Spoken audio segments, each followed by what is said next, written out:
I'm Chimamo Mangazi with Business Time on Times. This is a magazine program where we bring you major business and economic news stories making headlines in the country. In today's program, gold sales boost government revenue in the 2026-2027 financial year first quarter.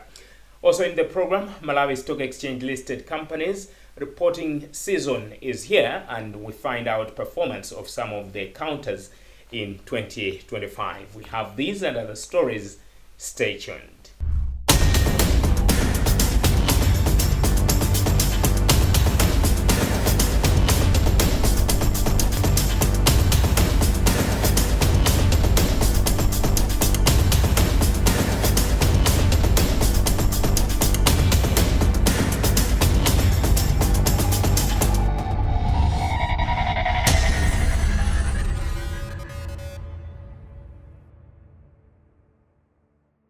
Hello and welcome.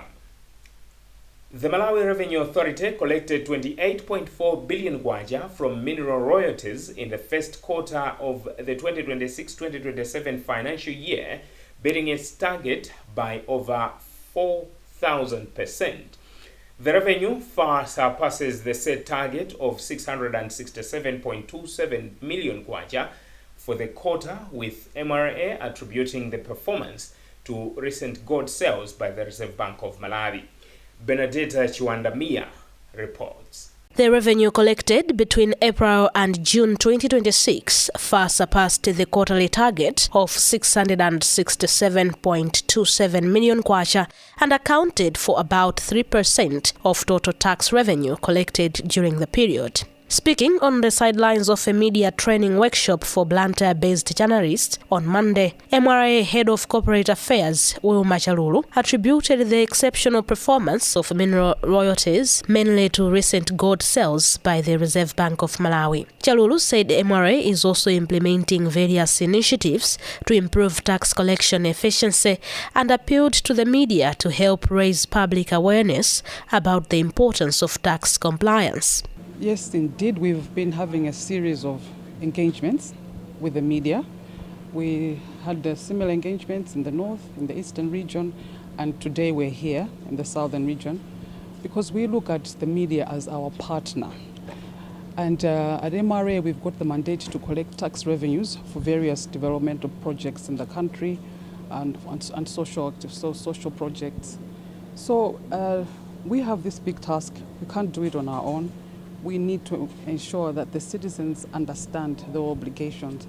And how the citizens are going to understand is through the correct information of what the obligations are.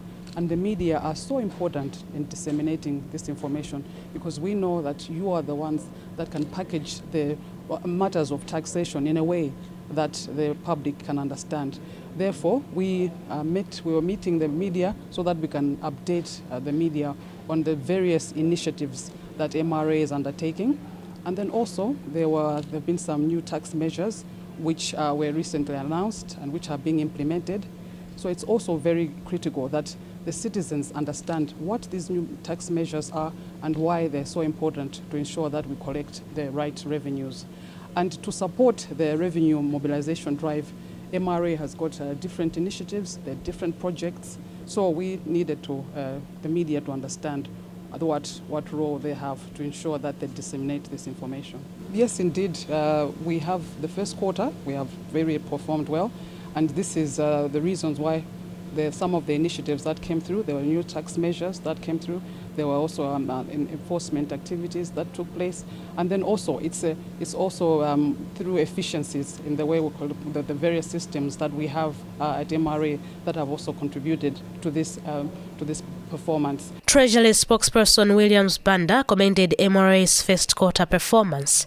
And on his part, mining policy analyst Paul Mvula called for greater local participation in the mining industry to ensure Malawians derive more benefits from the country's mineral wealth. And one of the seasoned journalists who attended the media training, Duncan Mlanjira, described the training as an eye-opener with valuable lessons for journalists reporting on tax issues. It is very important because taxation actually it comes with the a lot of misunderstandings, and sometimes we need to have the MRA to say it themselves by unveiling the technical jargon that they normally use, which we sometimes tend not to understand. But when they bring us together here, we are able to understand it much better, so that we can report. I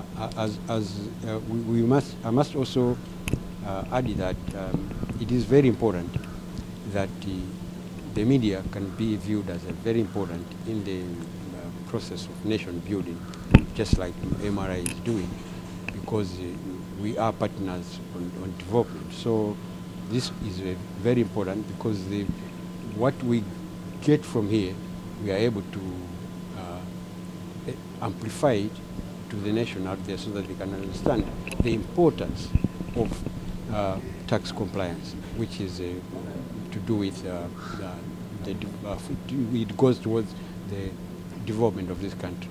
During the first quarter of the 2026-27 financial year, MRA collected over 1.398 trillion kwacha against a target of 1.378 trillion kwacha, resulting in a surplus of over 20 billion kwacha. Meanwhile, the World Bank estimates that Malawi's mining exports could generate as much as $30 billion between 2026 and 2040, potentially overtaking tobacco as the country's leading foreign exchange earner. The Malawi Stock Exchange listed Icon Properties PLC says it has no immediate plans for recapitalization, as it has enough resources to finance its planned projects in the short term. Speaking in an interview on the sidelines of the company's 8th annual general meeting in Blantyre, board chairperson Eric Chapola says Icon has lined up a number of property development projects, including exploring investment opportunities in student accommodation. Chapola explains. The AGM today, as you know, is a meeting of shareholders. The agenda included approving minutes of the last AGM. We had to look at appointment and resignation of directors. We looked at declaring a dividend for the year 2025. And also, most importantly, we looked at the financials of the company and got to approve them at this AGM. For those that have had time to look at the financials, especially when they compare the performances from 2024 to 2025, you will see that Icon Properties continues to grow in profits and also continues to grow in its incomes. So as directors, we are happy, but we are saying to management, we can do more, and we are eagerly looking at 2026 to surpass the results that we've achieved in 2025. The total dividend for the year is 31 tambala per share. Last year it was 29 tambala per share.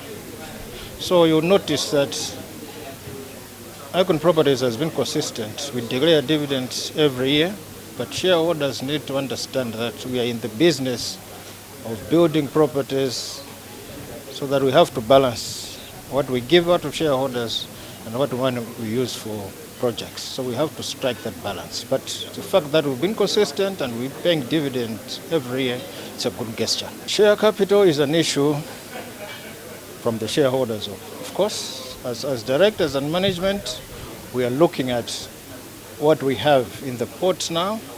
For now, we have enough to take care of the projects that we have. You must know that we are planning to build up a Nickel headquarters building in Lilongwe. The funds have been identified.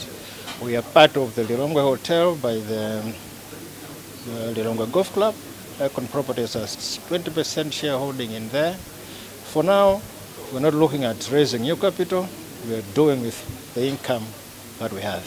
We are talking and looking at partnerships, especially where we are looking at student accommodation in the universities. Partnerships are very important. They bring in new capital, new thinking, new ideas, and new expertise. So in our forward-thinking, partnerships are in there. We have a bright future as Icon Properties. I just talked about the projects that we're looking at.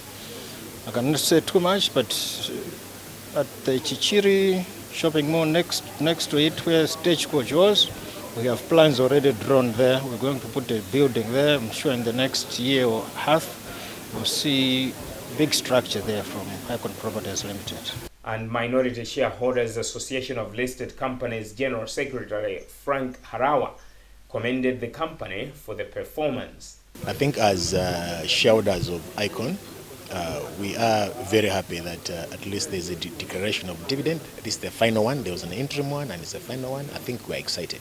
As investors, this is what we invest for, to get some dividends and also capital gains. So we are happy. I think the issues, some of them were just administrative issues. For example, we requested that they bring in the edges because they could not get, they on other directors there were edges, on the other ones there were no edges. So we said, can you please equalize it? Secondly, it was something to do with the fees. We noted that as a management fees were just too high, almost 2 billion, and dividends are also 2 billion. And we're saying that the very people that are receiving the management fees are also they're also going to get the dividends. So we're saying I think there is an unfair distribution of wealth, and our point was to say, look into this. We are shareholders. We put our money here. We need to be happy. I think one of the things that is a concern to us is the visibility of our company. It's not well known. People they don't even know what it is. So it would be very difficult for somebody to come on the stock market where there are like 17 companies now will be listed, and to choose to buy Icon if they don't know what it is. So we felt like there's a need, as they are spending huge sums of money, more than what they spent last year on marketing and advertising. They need to put money, really concentrate on making sure that the company is visible, people, they know the company. So.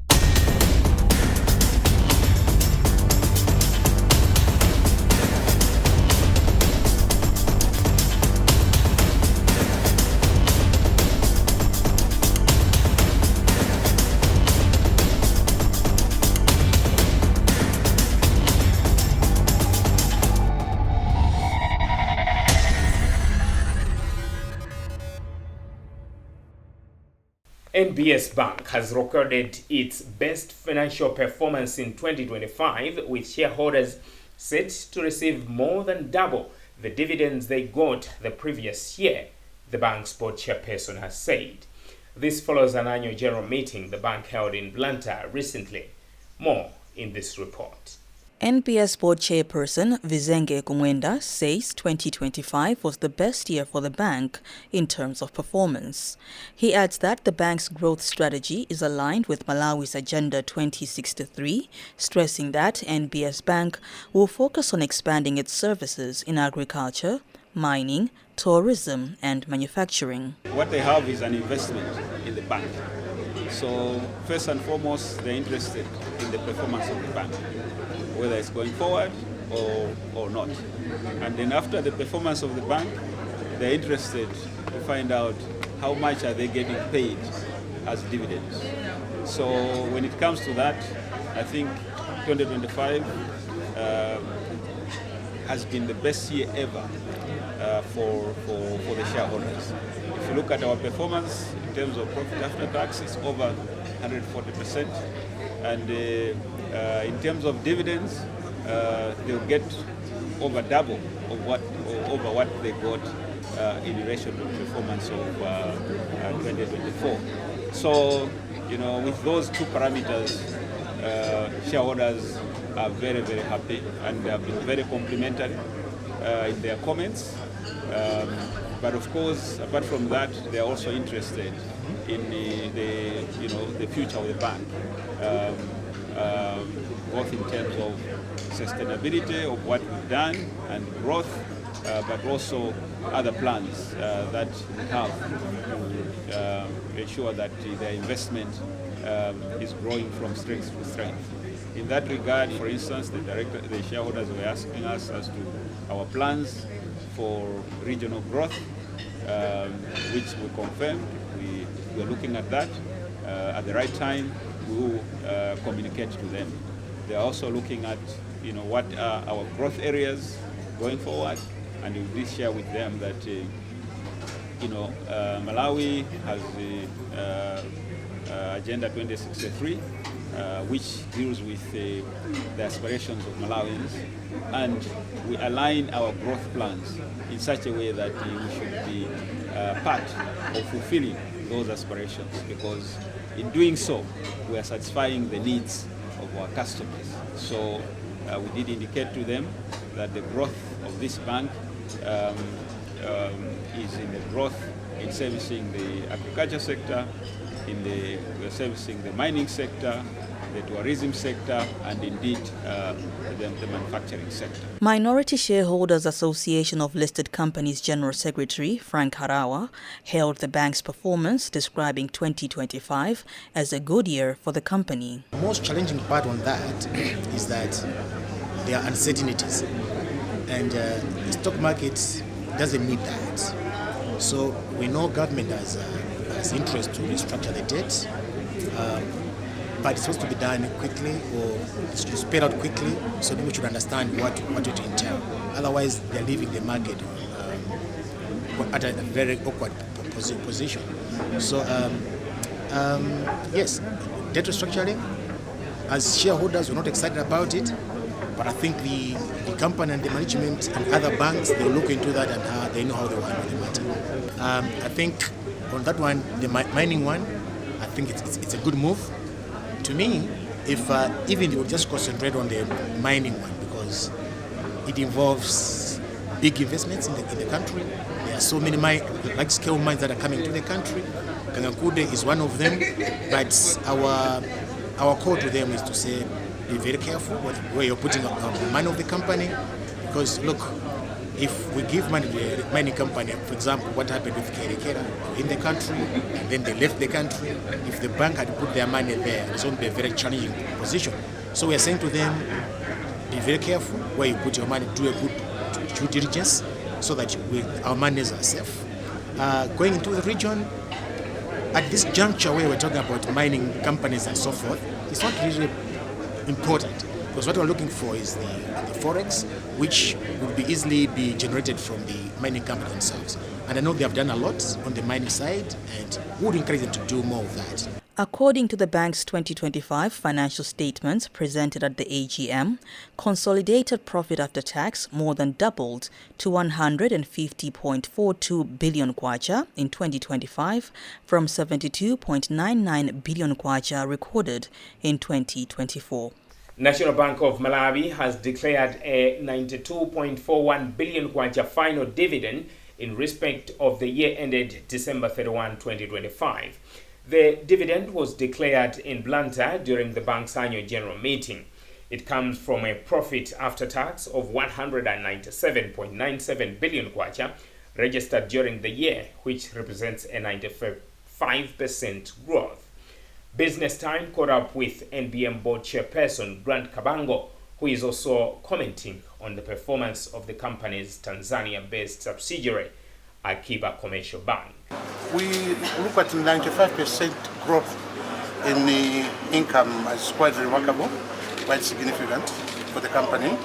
And I think the environment, despite the adversities currently in the macroeconomy, the environment has been very supportive, starting from depositors' growth, the loan book has grown, and even the stock exchange has also supported our income position.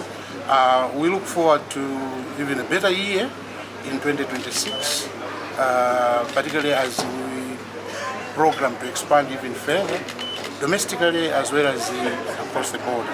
Akiba should be looked at as a project. First of all, perhaps we need to dwell on why Akiba. How did we manage to buy a bank in Tanzania?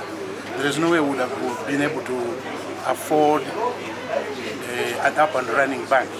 So it had to be a sick bank for it to be considered for sale. So we started from a low position, knowing very well what we had acquired, and it required a lot of restructuring and the capital injections to bring some turnaround. We are quite optimistic that going forward, Akiba will be able to do well. as we've seen results now, that the losses that were posted in the past are lowering now, going forward, and give it a year or two, we should be able to come up with some good news. All those possibilities are on the table because we believe that with proximities to Tanzania, our border regions should be able to benefit from this bank. It is something that we thought we first of all needed to clean up internally before we start expanding.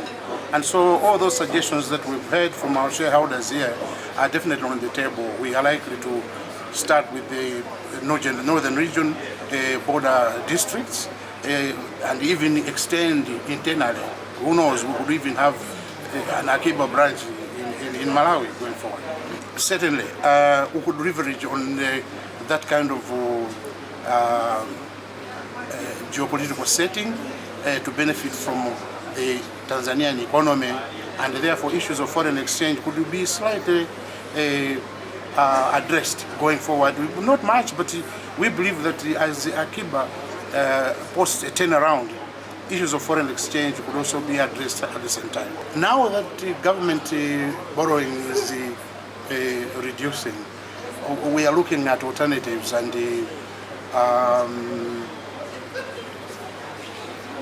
government is focusing on other sectors, non-traditional sectors, in mining, tourism.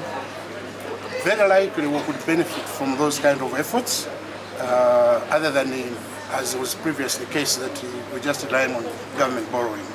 And also we're structuring facilities to assist government, but at the same time make money outside the traditional government lending or government borrowing arrangements via treasury bills and the like. This is an exciting journey to 25. Good profits for the company, and we also saw good dividends for the shareholders, and even the capital gains in 2025 were just too good. So we're very happy about our bank. I think if there are challenges, it's what has just happened recently. You see, going into mining, it's a good thing. I think that's where maybe most of our banks, national banks, should concentrate more. Akiba, it was a good investment at that time, and it remains a good investment.